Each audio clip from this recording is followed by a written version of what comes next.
So Forest against Chelsea with the Champions League place at stake is a mouth-watering proposition this afternoon. Let's get the thoughts of both managers early this week. In terms of pressure, there's no big difference from the first game of the season. The pressure doesn't help you. That's why we insist that we have to enjoy what we do. The player must be on the pitch enjoying, not thinking about the pressure, not thinking about the perceptions and the ifs and if this is gonna happen. This distracts you. So we take away that part and play the game. Since the beginning of the season is being like that. Focus on the details, focus on the opponents, and enjoy the game by competing well. It doesn't mean that you enjoy the game because you are better or you win the game. No, enjoy the game is the football. Players that play football and enjoy when they are on the pitch, they are much better. Players that play football thinking about other things, they are not so good. Believe me. We are quite lucky in this aspect, is because if we win, we do our job. We don't need to pay attention what the other results. For sure, if we are not winning, probably we need to pay attention. But we have the privilege that we depends on us. Two very good interviews there. Well, Guy Mowbray is at the City Ground for us at Match Today today. Guy, we hear the phrase relegation six-pointer an awful lot throughout the season. This is definitely a Champions League six-pointer. Hi Jason, good afternoon. Yeah, this is it. It's win or bust for both of these teams. Forest needing a win and help from elsewhere. Chelsea, well, they know they will be in the top five if they can get the win here today.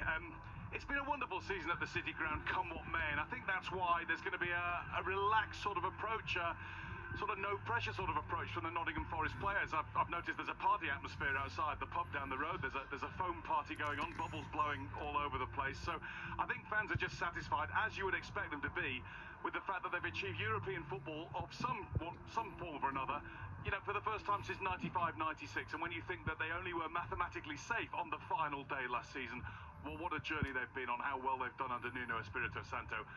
The top five and a place in the Champions League, well, that would cap it off and be unbelievable. And I do think from the outside, I know Chelsea fans would disagree with this because they expect to be in the Champions League, but a little bit of realism when you think about all the changes that they've gone through. Enzo Maresca's first season, and they have a chance of Champions League qualification with the youngest Premier League squad since 99-2000, when David O'Leary's Leeds babies qualified for a Champions League place themselves. So more pressure on Chelsea.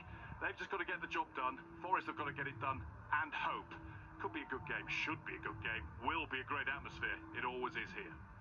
We hope so. Thank you so much, Guy. Well, Manchester City also have their fate in their own hands. Victory at Fulham would secure their top five place in the Champions League football next year. Well, Mark Scott is commentating at Craven Cottage. And Mark, so essential for City to make the Champions League next season.